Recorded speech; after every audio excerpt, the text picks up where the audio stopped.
Hey, guitar enthusiast, welcome back to Great Guitarist of the Rock Era. Today's video is a special one as we dive into the life and legacy of one of the greatest guitarists to ever grace the stage, the one and only Dimebag Darrell.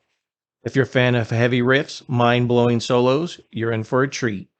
Smash that like button, subscribe, and let's jump into the world of Dimebag Darrell. Darrell Lance Abbott was born August 20th, 1966 in Ennis, Texas.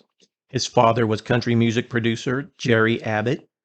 Darrell's first started on drums, but his older brother, Vinnie Paul, began playing his drums. Vinnie said, "I just got better than him, and I wouldn't let him play them anymore." Darrell started playing guitar at age 12 when he got his first guitar, a Hondo Les Paul copy, and a pig nose amplifier for his birthday. He was influenced by Black Sabbath, Judas Priest, Kiss, and Van Halen. After his parents divorced, Darrell would often ride his bike to visit his father for guitar lessons. Jerry learned Kiss songs on the guitar in order to teach Darrell how to play them. At age 14, Abbott entered a guitar contest at the Agora Ballroom in Dallas, in which Dean Zielinski, founder of Dean Guitars, was one of the judges. He won the competition, winning a Dean ML. Zielinski recalled that Abbott blew everyone away.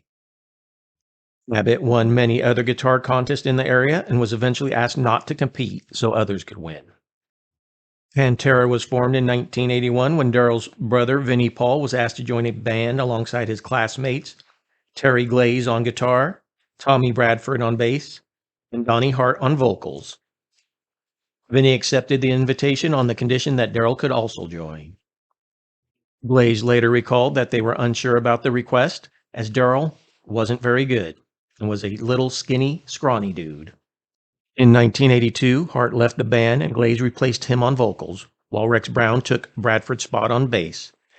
Abbott originally shared lead guitar with Glaze, but soon took over as lead guitarist.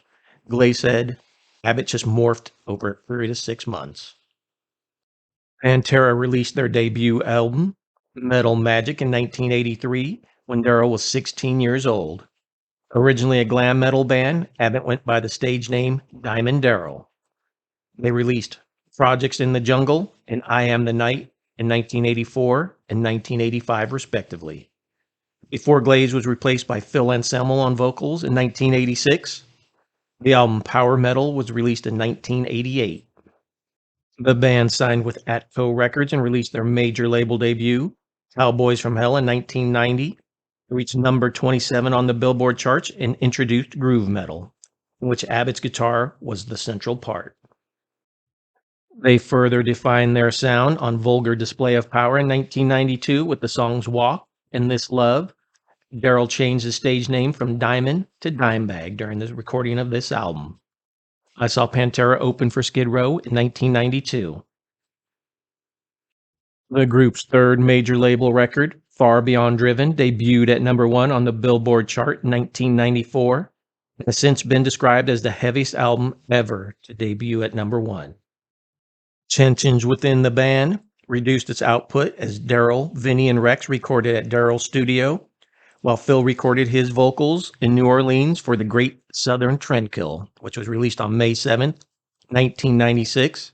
It peaked at number 4 on the Billboard 200 chart. Reinventing the Steel, released on March 21st, 2000, was the band's final studio album before their separation in 2003. Abbott said of it, "We still play lead guitar. Bands hardly ever play lead guitar anymore." Abbott subsequently formed Damageplan with Vinnie Paul and Patrick Lockman on vocals and Bob Kakaha on bass. Damageplan signed with Elektra Records in late 2003, and they released New Found Power February 10th, 2004, which was the band's only album. Damageplan spent most of 2004 on its Devastation Across the Nation tour to build its fan base. In a moment that shook the world of rock and metal, the tragic end of Dimebag Darrell. While on tour with Damageplan, Abbott was shot and killed by a deranged fan during a performance at the Alrosa Villa nightclub in Columbus, Ohio on September 8th, 2004.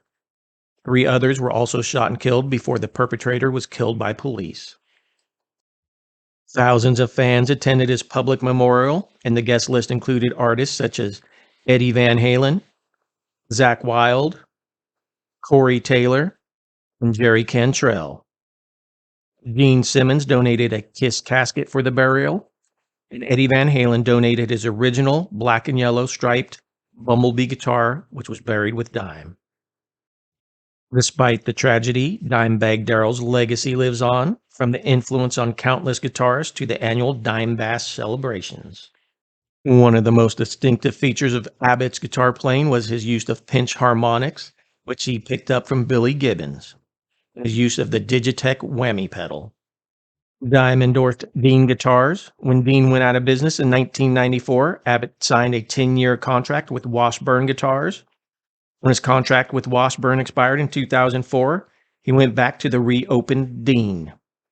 Abbott had designed the Dean Razorback and Razorback V in the months prior to his death. Dean has posthumously released replicas of the Dean from Hell. Abbott was praised for his tone and was included in Guitar Player's list of the 50 greatest tones of all time. Abbott used solid-state Randall amplifiers for most of his career, releasing his signature amplifier, the Randall Warhead, in 1999. In 2004, Abbott subsequently formed a partnership with Crank Amplifiers, a relatively small builder. He used the Crank Revolution, a tube amplifier, and designed the Frankenstein amp. He approved the final version of the Frankenstein just days before his death. Abbott's other recorded work include providing guitar solos for Anthrax on several occasions, including King Size, Riding Shotgun, Inside Out, Born Again Idiot, Strap It On, and Cadillac Rockbox. In 1992, Abbott and other Pantera members collaborated with Rob Halford on the track titled Light Comes Out of Black.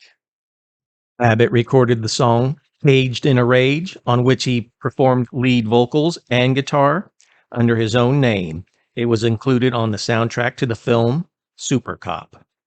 Abbott also performed a solo on the title track of King Diamond's Voodoo in 1998. Darrell was friends with Nickelback's Chad Kroeger and provided a solo for their cover of Saturday Night's All Right for Fighting. Released posthumously was a collaboration with David Allan Coe titled Rebel Meets Rebel in May of 2006. Darrell and Vinnie performed shows as Gasoline each New Year's, playing predominantly covers and some originals. One such song was a country western transvestite whore, released in 2006. It features Abbott on lead guitar and vocals. Other works by Abbott that have been posthumously released include Dime's Blackout Society in 2010 and The Hits in 2017, a 5-track EP. Abbott was ranked number 92 on Rolling Stone's list of the 100 greatest guitarists of all time. He ranked number 9 in 2012 Guitar World Readers Poll of the 100 greatest guitarists of all time. He was named the greatest metal guitarist by Loudwire in 2013 after winning a reader-voted tournament bracket. He placed number 5 on Gibson's list of the top 10 metal guitarists of all time in 2015 and ranked the most influential metal guitarist of the past 25 years by VH1, also in 2015. In 2018, Abbott was ranked number 19 on Louder's list of the 50 greatest guitarists of all time. And there you have it, an unforgettable journey through the life and times of Dimebag Darrell. If you enjoyed this video, don't forget to hit that like button, share it with your fellow metalheads, and comment below your favorite Dimebag memory. Until next time, keep on rocking, and may the spirit of Dimebag Darrell forever shred on.